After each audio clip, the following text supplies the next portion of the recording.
Welcome to the Sleepy G Show. I'm your host with your most. My name is Gomez, and tonight, as usual, we have not one but two lovely ladies special guests tonight. And they are the second repeaters. That's right. We have a repeat special guests coming on tonight. And it is Aubrey and Emily from the National Treasure Hunt podcast. And they were on my show, episode 27. I'm sorry, episode 25, June 27th, 2023.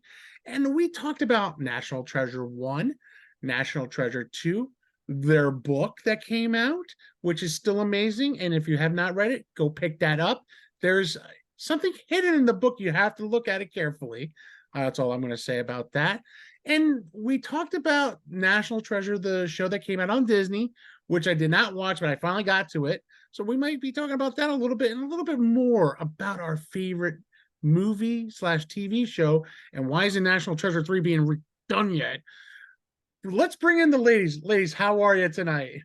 Hey, it's so nice to be here again. Thank you for having us. I'm Aubrey, for anyone who is unfamiliar. Yes, and I am Emily. Two of the best people I've met that love the movie more than I do.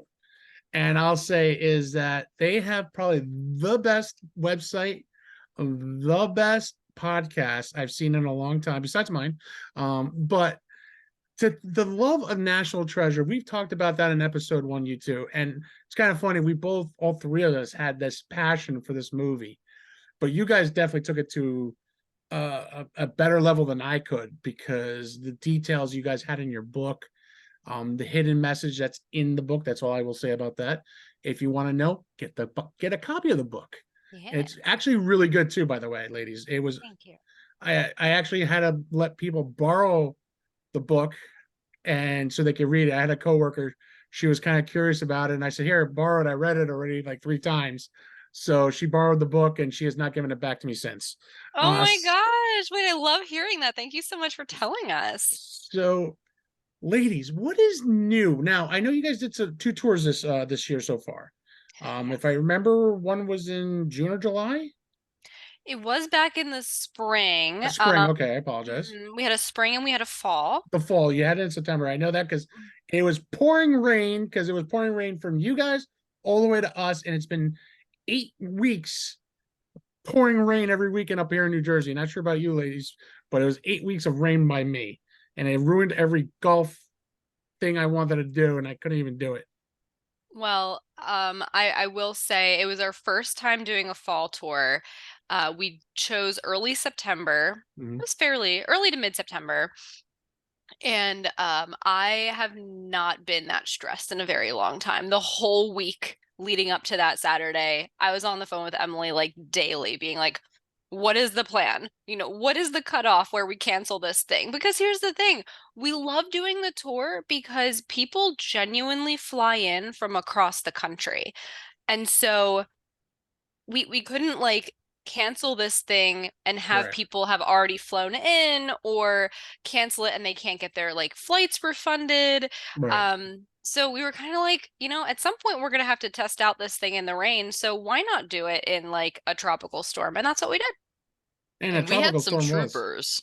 Yes. I know. I saw the pictures you guys posted. I'm like, look at these guys. They are going wild. You know what? It's kind of funny. I was going to my wife. I go, damn, I wish I was down. She goes, in the rain. I go, you know what?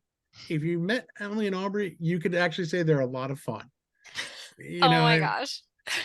but when you look at it, as I got to know you guys in episode 1, and we always kept in touch throughout the summer, seeing how you guys are doing. We text back and forth. By the way, congratulations, Emily. I see the ring. Oh, Congrats. thank you. I was not doing that on purpose. No, but I meant to say that earlier. Thank Congratulations, you. by the way. Yes, Emily got married.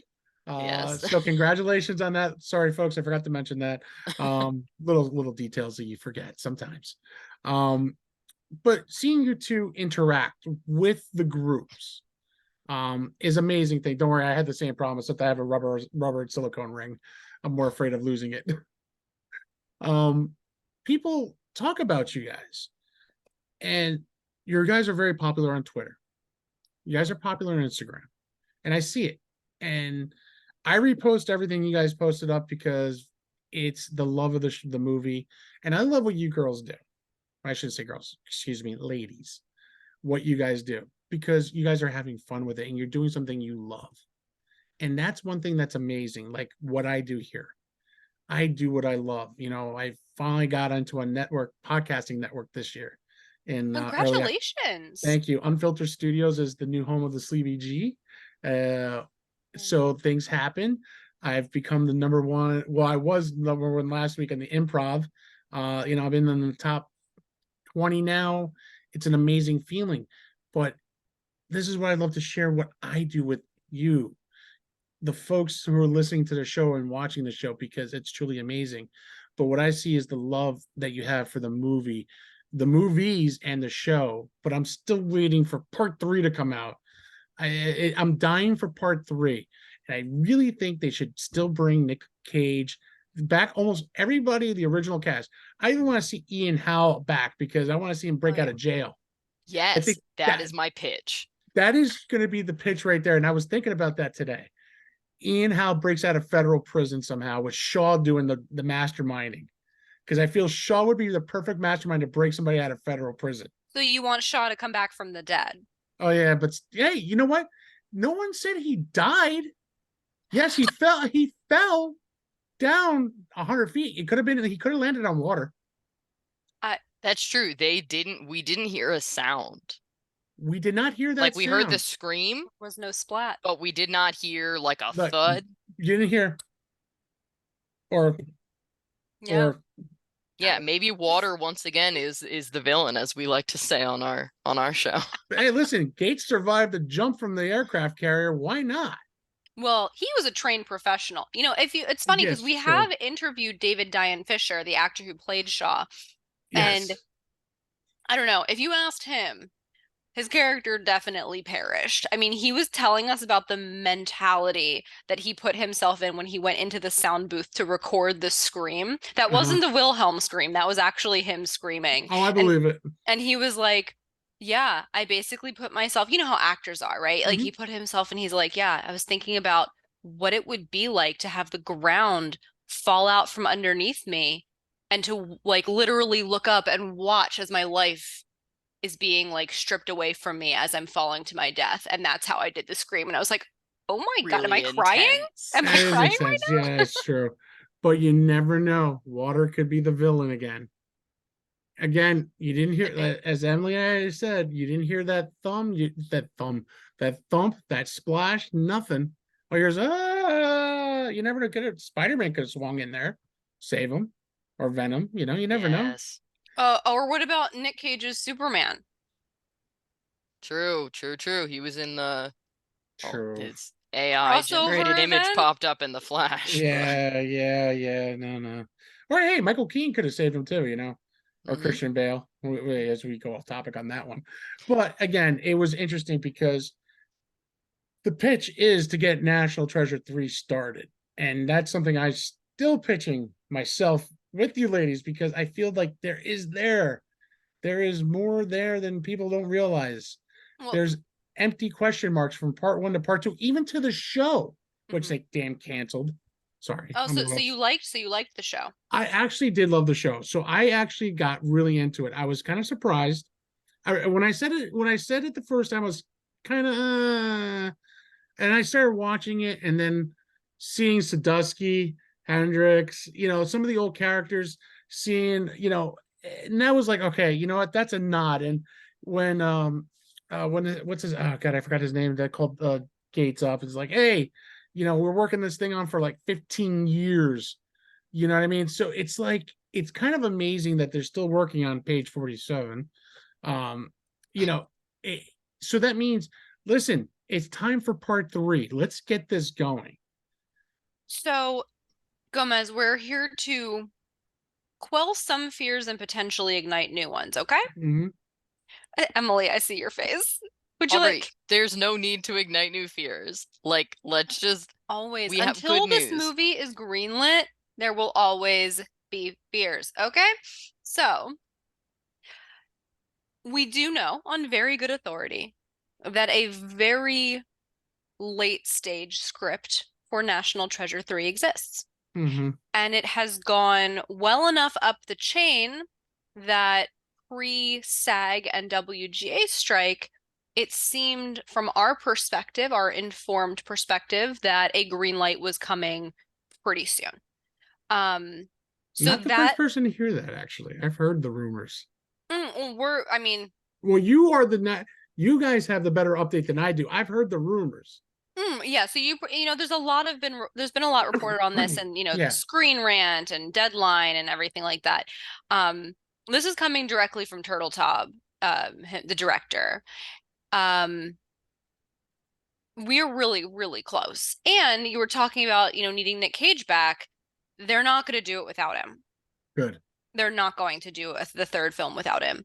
And I'm fairly confident they wouldn't do it without Riley and Abigail either. You need them. You really need them. So that's the good news. I use my line for the last year has been, we are closer now than we have ever been. And that's the greatest news I think I could hear. Yes. Now the new fear. Okay. I'm listening for the new fear. Uh-oh. It is unclear to me how the strikes, the WGA strike recently wrapped. Yep. At the time of this recording, it looks like the SAG strike could be wrapping soon. Yes. It is unclear to me if and how the strikes having happened will affect the likelihood of the green light happening soon, because what is the prioritization for Disney to greenlight new projects? What projects are top of their list now that they're like going to be in a mad dash, like all the companies, to get new content out there? Is this going to be top of the line for them because the script was in such a far-reaching stage of production? Does it make it more likely to get greenlit now because they need content fast and it's like ready to go? Or do they have other properties that they're going to put forth because they think there's more money there, in the immediate term? Plus, all the actors are now going to be, once this strike is over, clamoring to sign on to projects. You have in Nicolas Cage, Diane Kruger, and Justin Bartha, three well-known actors whose schedules, and these are just three of the people, their schedules need to coalesce and they need to have availability at the same time. And then consider if you're going to bring back a Sean Bean, if you're going to bring back a Jon Voight, if you're going to bring back like a Helen Mirren. The algorithm gets a little complicated. It does. And I think if anything, if the project is greenlit, let's just say for giggles right now, let's say it gets greenlit at Christmas time, which would be the greatest Christmas gift for at least all three of us here. You know your what I mean? Lips to God's ears. Yeah, I know. But I'm just saying, I wouldn't be surprised if they start filming in the spring and then we have something by 2025, by final production. 2025 is certainly the earliest. That would be the earliest. But that's, again, if everything aligns right, because I know, listen, just like everyone else, they have their favorite TV shows they're waiting for. Like me personally, I love watching The Rookie on ABC. Okay, I am dying for season 6 right now because I left season 5 on a freaking hanger for me. So I need to know what happens now. So I'm dying for everyone to get their butts back to work and stop money hungry power men. Screw you guys. You're killing me here. As you know, we're paying to see things, you know what I mean? And that's the thing that always annoys me. We pay to see good movies. I don't even care if it's a Killer Clown from Outer Space right now. If they redid that movie, I'd be thrilled just to see something good. You know what I mean? There hasn't been very good movies. They've been rushing out because of the productions and stuff like that. And I want to make sure if National Treasure does come out, part 3, this has to be the mother of all movies. But go back to like the way 1 was, National Treasure. Book of Secrets was good. Felt a little rushed, like we said. Part 3 has to blow our minds. So Turteltaub himself is a very candid guy. Mm-hmm. And like super like unfiltered, very like as Aubrey said in a recent something that we recorded for our patrons, he likes to say the quiet part out loud. Very much. As I'm trying to restrain myself not to throw my bombs like I normally do on my other episodes. Oh, no. He's a very candid guy, and he has said, on the record, we are trying to make, with National Treasure 3, we are trying to make the second best National Treasure movie, because we know that no matter what we do, people are never going to say it's better than the first one, but we Right. can definitely do better than the second one. Without a doubt. And I think if he's got the right team, the right story. Again, I still like the Aruba idea. Go down, let's go for hunting for buried treasure or something, but also when we let, the Book of Secrets, it's inevitable that in the TV show National Treasure, they talked about it. They've been working on it for 15 years. Yeah. What They had to I feel like they knew they had to mention it. because Like they everyone's couldn't get away hungry. without it. No, But right. the fact that, yeah, it's been something that's been in the work for 15 years, like it definitely, I think for Aubrey and I, when that happened, we were kind of like, yep, it's been that long. Like that is how long we've been waiting. But then also putting our kind of analytical hats on, we were like, okay, well, 15 years they've been working on this thing. Like, what could it possibly be that like they're still in the process of like working out what to do? Yeah, and that's the thing, when you think about it, could it be, and this is me kind of just teasing a little bit, and I'm not going to say, oh, it's the aliens landing in Roswell or it's the JFK shooting. Everybody has their hypothesis on that, you know what I mean, on how that all turns out. But it's got to be something bigger that we're all missing that we just don't know. And it makes me wonder too, you know what I mean? Is, it's not, we know it's not the moon landing. We know there's something that as us three right now, as we're speaking, we're missing something. And it's like I have to rewatch the movies again in the show because they're dropping the Easter eggs in the second movie and in the show, but we're not picking up on it. Now that's my thing. Now for the third movie, I definitely think they got to bring the young lady on the lead of that show to part 3. You think? Oh, that is a hot take. That is a hot take you're bringing to the table. It's a hot take for you, Aubrey. The internet would lose its collective mind in a very negative way if they brought her into the movie substantively. I mean, yes, I agree, but I still think it would be cool. It would be good because I think there's that Spanish element that you need in this movie. You can do that without bringing in someone that will wreck your audience. I don't think it will wreck the audience because it's going to be a small scene that she's needed. Okay. All right, what are you thinking? I'm thinking this. It's something big and it has to go somewhere in South America. That's something that was stolen from us that's into South America or Central America. All right. That's the way I'm going to look at something. It could be something with even, and I hate to say this, maybe they'll even with the cartels. Doesn't have to be the Mexican cartels, but it could be from Central or South America too. But I think something big got stolen from from us as a country that went to another country, and they need to find it. And it's a huge part of what we stand for. That is really interesting. If they did that, it would be a huge departure from one of the key tenets that the creators of the franchise itself have said is critical to National Treasure, which is finding the treasure on American soil. So it's possible that they do it, but it would be a pretty big departure. But I think, what if it was taken there, but then then there was like a clue that led them there, and then it like rerouted itself where it was back, or rerouted back to the United States. Yeah, like in National Treasure 2. Think about it. They had to go to England, to Buckingham Palace, to go get that piece of the for Cibola. Thank you. I couldn't remember the name. Cibola. Oh, for sure. I think you could totally get clues overseas. Yeah, I think having her for a scene, like a 10-minute scene, just to help the Spanish part out so they can understand, you know what I mean? Don't get me wrong, Nick Cage probably speaks Spanish, but I think in just for a 10-minute cameo, because they were in the show, they gotta have to bring her in for a 10-minute cameo. Nothing major. So I see what you're saying, and it might even be a good idea. They're not going to do it. Oh, listen, she's not the greatest actress either, but No, I mean like we have been told by the creative team that really, they intend to keep the worlds quite separate. And now that the show was canceled, I feel like any incentive they might have had to bring in a character even in a one-off 5 minute whatever just to tie things together, the incentive has declined a bit, I think, because they don't need to keep the worlds tied together because there's no second season, there's no third season, et cetera, et cetera. So it's still possible.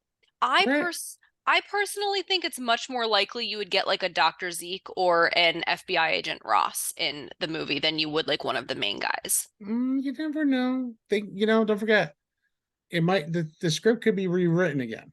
We don't know It's true, but why would they, what's the incentive for them writing in characters that are not coming back in the franchise otherwise? because don't forget, Disney cancels and revive.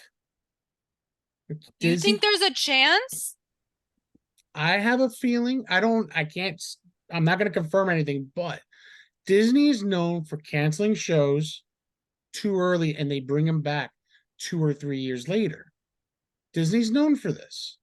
Well, this I am unaware of. Tell me Disney, more. so think about it. Look at right now. Look at the big project they had with Star Wars. Okay, Mandalorian was only supposed to be one season, and think about how long it took for part two to come out. Almost almost a season and a half.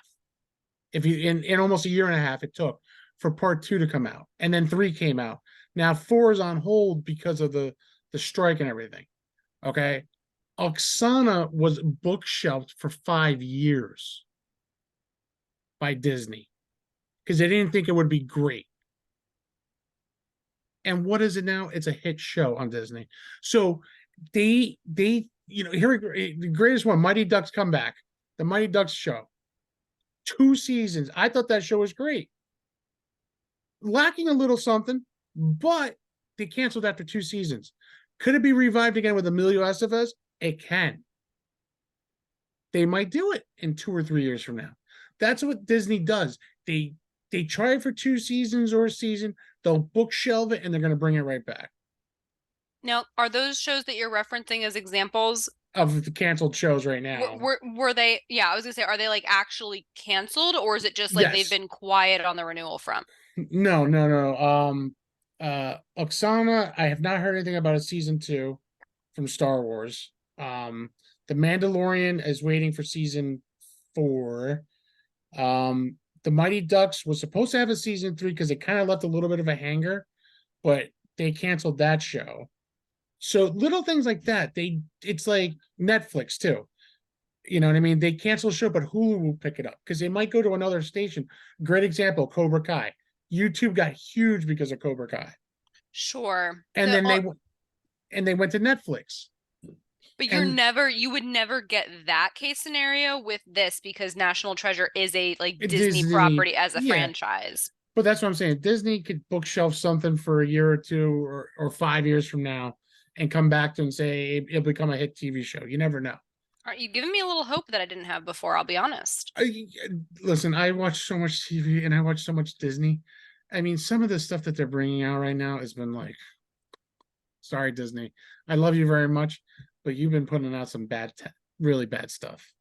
I'm not a fan of, you know what I mean? I'm glad they still have some of the old stuff that I could watch, like National Treasure and the TV show too. Bring that back.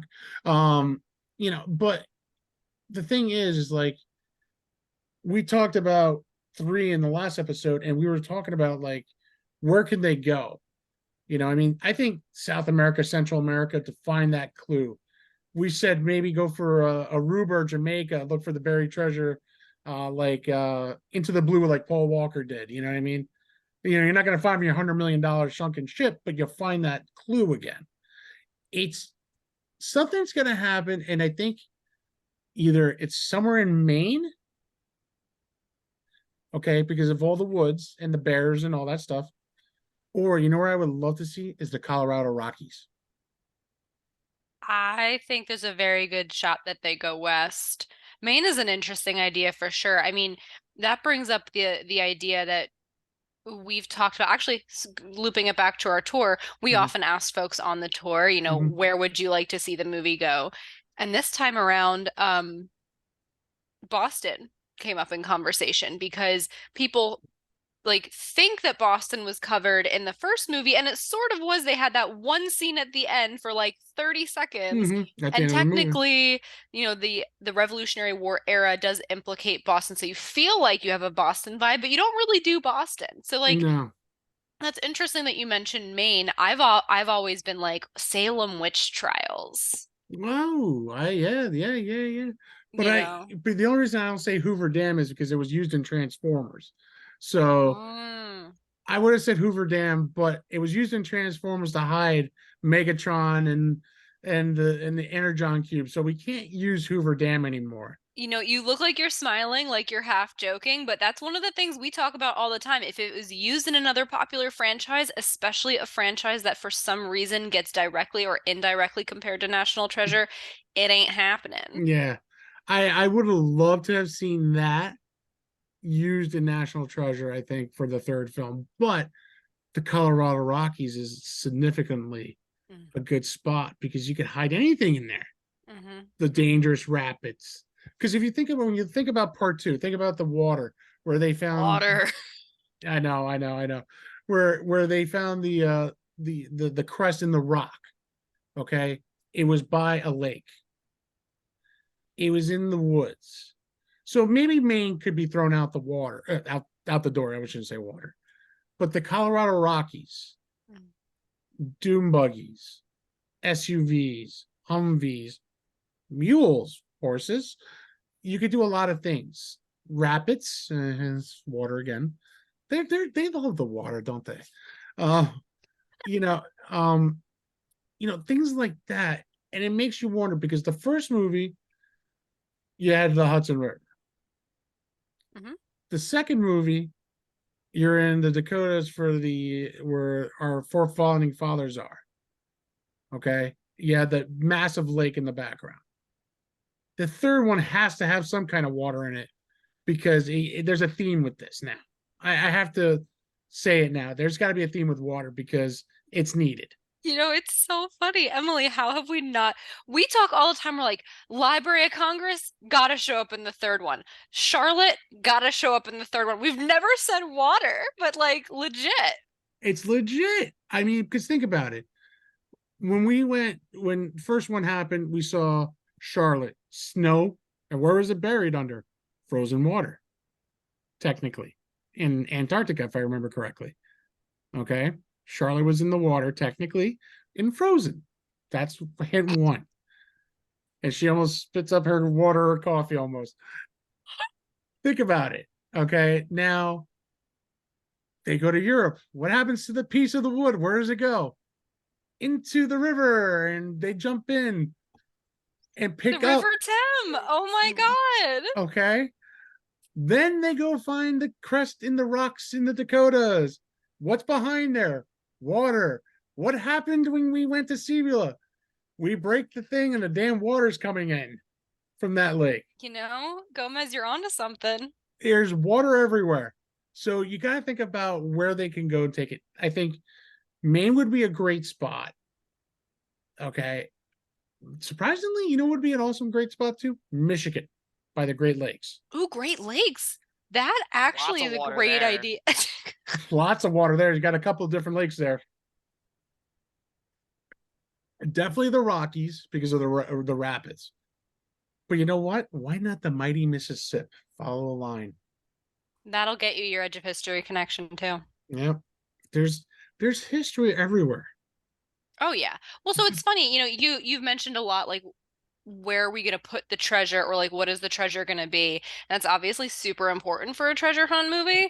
But I personally am more intrigued by what niche elements of history are they going to like create new interpretations of for the clues themselves, and how are they going to stitch them together? Like Emily and I just released an episode this week at the time of recording. It's episode 69 of National Treasure Hunt, where we started diving into like other lost niche treasures in history and like what is their story and what do we know about them, and like if we were just having fun with this, how would we pitch this incorporation into National Treasure 3? And so one of the things that a way that I felt like we did that was not to make the treasure we were talking about the treasure at the end of the movie, but thinking about, for example, one of the treasures we talked about is called the Amber Room. And it's Yes, I this, saw that. okay, so the Amber Room, for those who are unfamiliar, a literal like palace quality room made of amber, like Mhm. the stone with other jewels and stuff. Stuff And from Jurassic Park. as Yes. Emily correctly pointed out in our episode, um, I'm sorry. and no, you're good, you're good.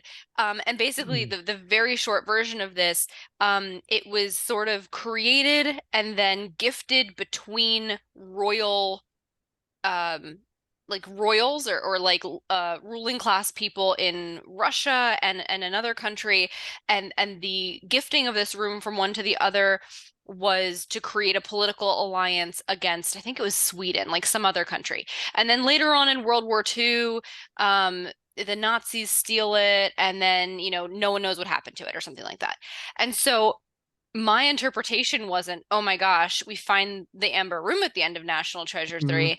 My interpretation was, why did country one like give it to country two? Like it was Right. part of a political alliance, but what were they secretly giving them? Like what was the secret message or Mm. the secret clue or the secret Mm. information that they were transferring, right? Where in under the guise of this room.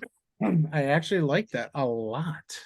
I mean, we did that with multiple treasures in this latest episode, but that to me is interesting. Like, how can you take something that definitely happened and put a little spin on it?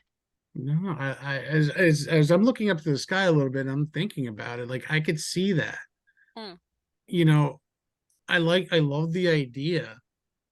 It's just like in the movie Indiana Jones in the Last Crusades, finding the chalice that Jesus drank out of. And the thing is, remember all the little clues. And the one thing I still remember the night, choose, but choose wisely. You know what I mean? And that's something that they have to think about. And that's something I totally get. And I actually like that idea because, like the chalice of Christ is like the biggest thing in the world to find. Now, for National Treasure 3, that's already been taken by Indiana Jones. But what would be something that the Germans would take from the United States and take it over there? And then we had to bring it back. The clue has to come back to somewhere in the States. Florida, we've done Christopher Columbus, Ponce de Leon, Fountain of Youth. Could it be the Fountain of Youth? We don't know. But it's an idea. Yeah, we have debated this, Emily and I. Emily, you seem like you have an opinion brewing in your brain. I'm watching your forehead increasingly crease. I don't think you're ever going to get National Treasure doing something that is supernatural. I know, but it's in the hey, never know. Knowing Maybe, John Turteltaub, I do not think he would ever bring himself to do it. but what about for the show? Remember, That was one of Aubrey's you never complaints know. about the show. You never know. I'm not saying that's a bad thing. I understand where, the whole supernatural thing, but for a show reference, it's not a bad idea. So you're Maybe saying if they brought the show back. if they brought the show back, that might be a good idea for them. Movie wise, it's something has to be big going to Florida, finding a clue in Florida that leads them, say, to Texas. Mm-hmm. Okay, Texas is always a huge state. Doesn't mean you have to go to the Alamo. Mm-hmm. Doesn't mean you have to go to Dallas. It could be somewhere, a small town in Texas that no one's ever heard of. Like in the greatest thing was The Rock, the movie The Rock with Nick Cage. Okay, they went to Fort Worth, Kansas to find the microfilm Who Killed John F. Kennedy. Okay, something like that. A place that no one's ever been to, a small town like 500,000 people. You hide something there. I think that's going to be your best bet. And then I really like that because I think that gets at one of the things that I think the writers really like to do with National Treasure is to highlight like places that people should visit that have some kind of historical relevance, even if it's something that like we might not have heard of. So, I mean, for example, like if we're thinking of Edge of History, right? Thinking of like Graceland. We've obviously heard of Graceland, but I don't know that anyone would have necessarily been like, ah, yes, Graceland will definitely be in the National Treasure franchise at some point. But taking like something that has a little bit of history to it, but also doing it in a way that then like people are going to want to go visit that place. I think in general, that's one of the things that the National Treasure franchise has been like amazing for True. is tourism. Like people want to go to those places, even if like it's easy for Aubrey and I to say because like that's always been like our thing. No, But but even if it's it's kind of like a random New little place, right? Mexico. Like I Yeah, mean, we stopped outside of like the FBI building that's because awesome. we were just like, oh, well, there was like one thing that happened right here, so we're just gonna stop here and take a picture. But I like would have that done the kind of same stuff. thing. So I I mean, can that's see them totally doing something like that. hey, they can come to Pinebrook, New Jersey if they like where I live. Pine And Barrens, dude. Pine Barrens are Pine so Barrens. Hey, nice. we got the New Jersey Devil. We got Jason from Friday the 13th. 13. No, I'm only kidding. I mean, I feel like okay, I'm constantly coming up with reasons why Disney should hire me. And if I were working for Disney on National Treasure for the last, 15, 20 years, mm, I totally would have done like not a contest, but sort of like a submit why we should come to your town in the next National Treasure. Like, give me your best pitch from anywhere USA. What is your town? What is one niche piece of history that you got? Tell me. And then like imagine the fodder, the gold, pun intended, that would have come in they could pull from, and then maybe it could have been a bit of a contest, and it's like yeah. we will select one of them to incorporate, and then we will do like a special premiere, a special showing of the movie in your city when it comes out. Like, you know what I mean? Okay, Disney, I would love hire it. me, Disney. Hire Jeez. her, and then I'll do the interviews. Hire the CVG show. Hire them. Hire me too. Because where they go, I go with them. Amazing. But it's like you said, it's just one of those things. I really I can't wait for everyone to go back to work. That's for sure. I want to see what happens in the next, say, 4 to 5 months. Say with the actors and everything, the guild's over, and then say it ends at the end of November. Okay, let's just say for giggles on that. Say it ends in November. Everyone's back to work in December. I want to see the first 3 months what Disney does. Mhm, Okay, because that's going to tell you what they're putting out. mhm. Okay, if we see something that comes in like something, I'm just going to say something similar like a Pirates of the Caribbean or something close that is a treasure hunt idea besides natural treasure, then yes, I see natural treasure be in production spring of 2024, released hopefully by end of 2025 before Christmas. That's how I would look at it. I do agree that what they do in the months immediately following, like what they greenlight or what they announce, what they send into production first Mm. is going to be a huge hint about their priorities and where they think the market is. Um, I really hope that they do like a Christmas time, like whenever it happens, like a Mm-hmm. release because they did that for the first two, and like I have a Yes. lot of memories associated with that. Also, they did that for the show. Like Mm-hmm. that premiered in December, so Yes, it they did. seem to be on a track to For do that. yeah, and if you guys do plan it, make it December 17th. That'll be a great birthday present for me. Oh, Disney, listen. Please make it happen. You don't want an upset Sleevy G.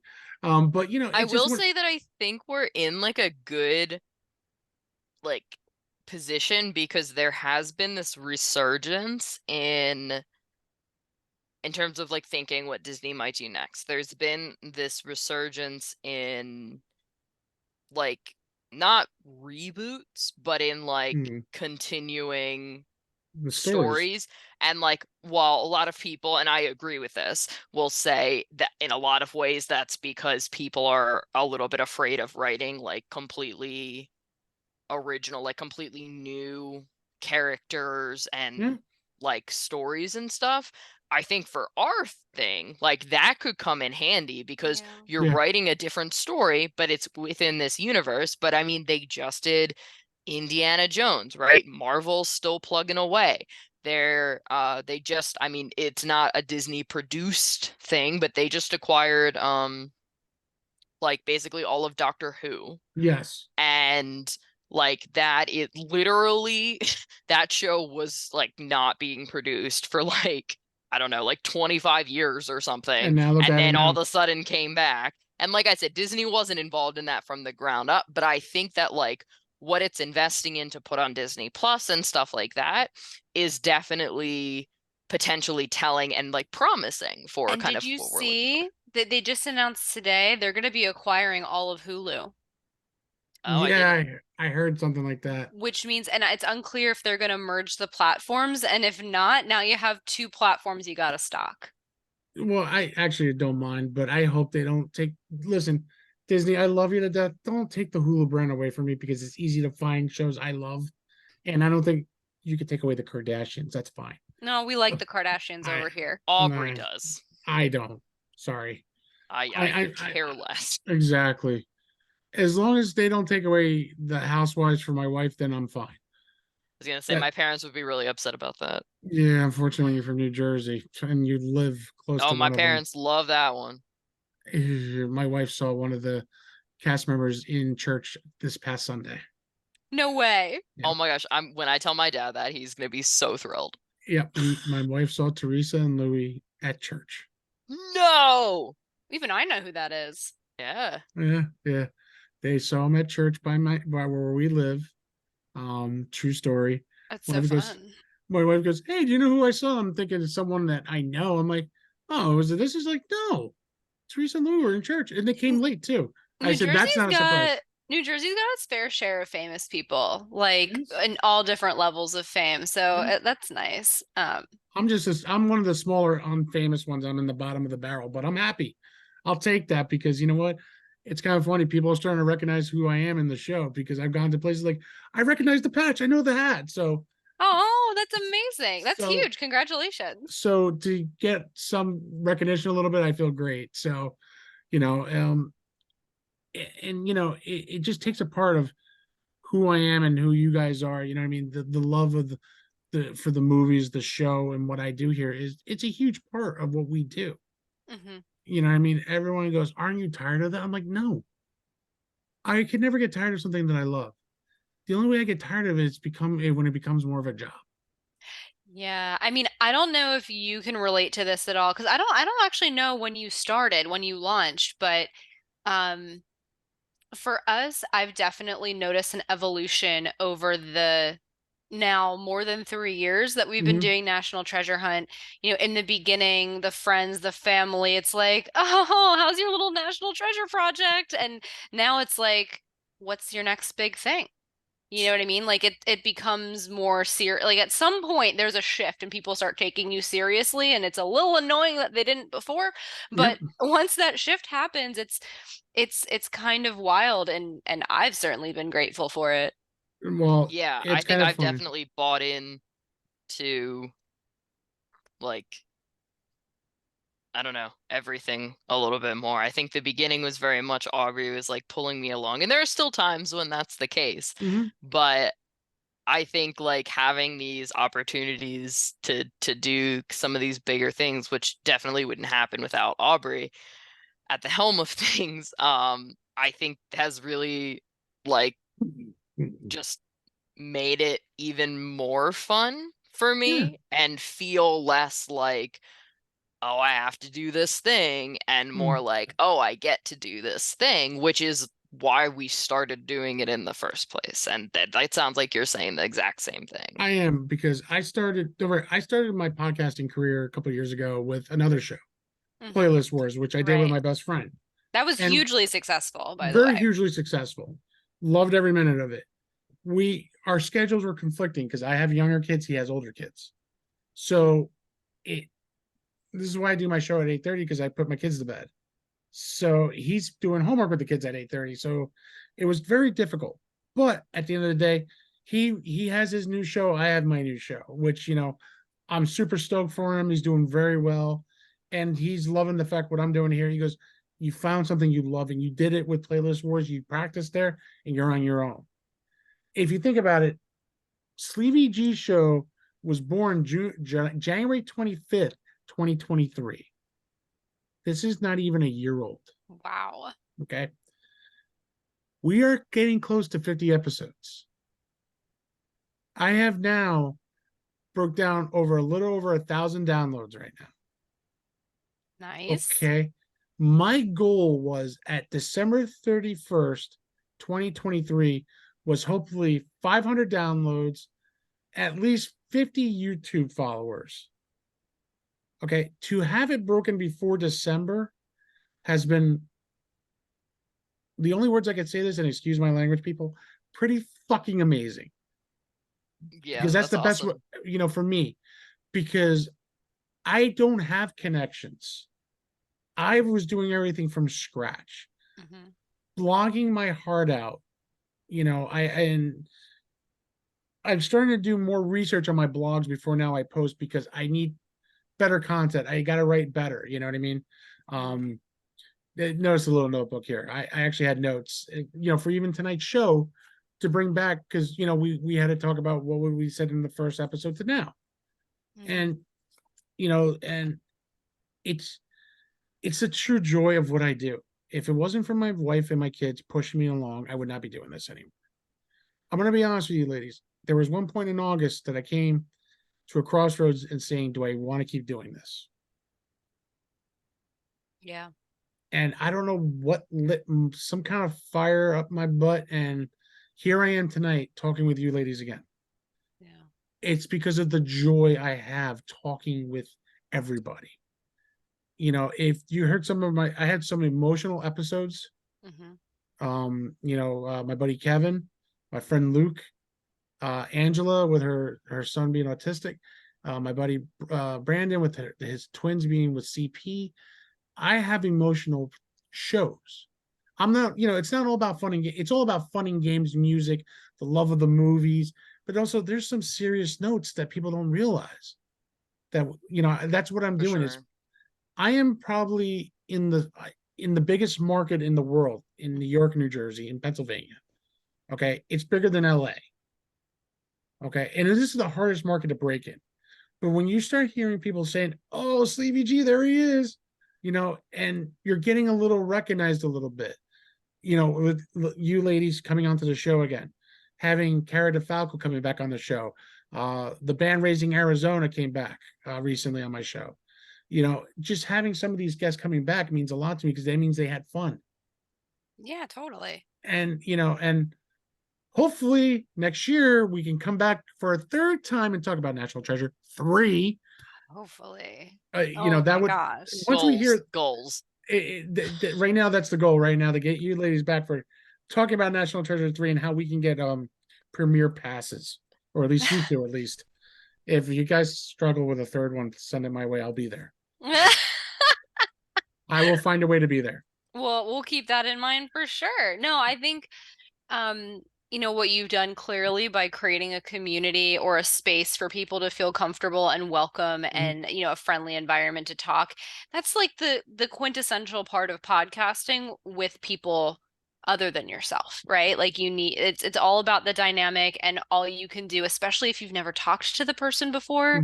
If you have your friends coming on, that's like an added leg up, a bonus from the get-go. But whenever we have someone new on our show, whether it's an expert from a National Treasure location or like an actor from the show, it's always like, what is this person going to be like? Is it going to be like pulling teeth to get them to talk? Are they going to be like free flowing? Are we going to have to, how does that going to work? And it's always like adjusting on the fly. And that's part of the challenge and the fun too, right? It is. That's why, like, before I start recording, like, if I'm like the first time we met, before the recording, I took at least a couple minutes to talk to you ladies Mhm. before we recorded to get to know you for a minute. Like say, hey, if something pops out of your mouth by accident, don't worry about it. This is an unedited show. It does happen. But I want that person. The greatest example, Christina Bear. If you think about her, she was my 4th episode. 2-time Emmy Award winner. Okay. Comes on a 4th episode, brand new podcast, which means the freaking world to me to this day because I still talk to her. You know what I Oh mean? wow. I've kept in touch with Christina and Kara, and Don's been very busy, but I keep up with them because they are talented people. They've done the shows. They've been on News 12, News 11 in New York. They've done ABC. They've done all these news channels, and I pick their brains and I actually listen to what they say to me. And it's a true honor to have people like that. Even you guys. You know what I mean? I listen to the show when I can. I didn't get to listen to episode 69 yet because I was busy at work because I was trying to remember what we talked about on our show. I'm not gonna lie, I had to listen to our show again because Yeah. I don't want to sound like an idiot either. Yeah. Hey, I had Frank the Tank Fleming from Barstools on my show. And it was a great experience. He was a great guy. It was trying to talk to him a little bit. It was a little different because, he's a different gentleman. He's a different person. You know what I mean? He was actually calm, cool, talked about sports with me. He didn't go into his outbursts, what he does, what you see on TikTok and Instagram. You know what I mean? He was a legit cool guy. But what's kind of funny is Brian Colburn knows him very well. They went to college together. Really? Yeah, so I probably have met Frank before and not realized it. And after the show, he goes, Gomez, I actually do remember we hung out a couple of times. Like, if we did, Frank, I don't remember. It must be. He goes, yeah, you were probably drinking. So it was kind of cool. But it's just these little things that does happen. Like I see you guys, and you guys have had an amazing guest list, on your show. Not just including me, but you had the gentleman Armando Rosico who plays AJ Hendricks, who's no longer, which is nice. The actor is longer. The character is no longer. Yeah, that's what I meant. Yeah, I'm sorry. The actor is still alive, people. His character is actually gone. Antonio Cipriano, Arian Avi, David Dugan Fisher, who plays Shaw, that we just talked about. You guys had such a great lineup, you know what I mean? And that's what that's something that I tell people when it's after the show, I say I look up to that. I see what you guys are doing, and that's something where I want to be at. As I still strive for my first actor to come on my show one day, or actress. Well, I had one, but she was good. Don't get me wrong, but I want the one that's the leading or supporting actress or supporting actor. Hey, would I give anything to have Nicolas Cage on this show? Yes, I'd give anything. I would give my left kidney, We frankly. all would. Yeah. I would say I'd give up a kid, but then I might be in trouble. But I'd give up my arm, probably my left arm. My right, I need to write it. But I would give up an arm to talk to Nick Cage because that would be a true amazing. Because watching his movies, like growing up watching Raising Arizona, anything he does, Gone in 60 Seconds, National Treasure movies, The Rock, so many to name. And he's such a gifted and talented actor that people don't realize that. Oh, yeah. Well, no, people do, but they just they're don't give starting to. I feel like, they're starting to, but it's late. What was his first? I think his first acting movie was Cher, Moonstruck. It was early on, yeah. So when you have him almost winning supporting actor and an Academy Award, and he wears a wooden freaking hand to play the part. Yeah. You did something right. No, he's amazing. We might have shared this on our last episode with you. I don't recall, but I was never a Nick Cage person ever. And I even in like the first year of National Treasure Hunt, I wasn't a Nick Cage person, but like you probably find this with your show. You know, you fall into things and people Mhm. expect things of you. People expect that since we're a National Treasure podcast that we know everything about Nick Cage. So eventually we need to start learning about Nick Cage. So Oh yeah. we do an episode on it. We start seeing all of his new movies that come out because it's part of the bit. And then slowly but surely, I can genuinely say I have a great amount of respect Oh yeah. for this man. And we actually recently interviewed His Marco stand-in. Kiris, Yeah, his his stand-in. stand-in. Yeah. I And did I see don't know that. if you listened to that episode. If you haven't, check that out. The stories that he shares about Nicolas Cage um Just are like make you fall in love with him. yeah, they're so encouraging because it's like it's the example of you do want to meet your heroes. You know, the opposite is typically true, but you get the impression that with Nicolas Cage, if you meet him once and you have a real conversation, he's gonna remember your name, kind of And thing. that's something, and that's something I would love. Like Nicolas Cage is one, John Travolta is another. Hmm. Um, guys will laugh at me. David Hasselhoff, Knight Hey, no Rider, judgment. Knight Rider, and Baywatch. I was always a big fan of him, and still is to this day. I actually try reaching out to his people to see if I can get him on the show. And right now was not the right time, but it just the positivity that I get from people, the positivity that I get from people like you guys coming on the show and spreading the love when I do, and you guys always helping me out too. It's just these little things that mean so much to me. Yeah, And yeah.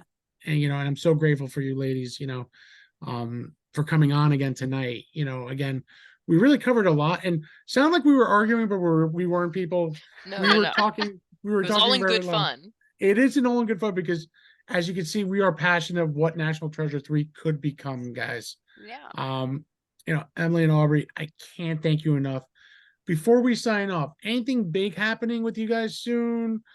Coming up in the next couple of months?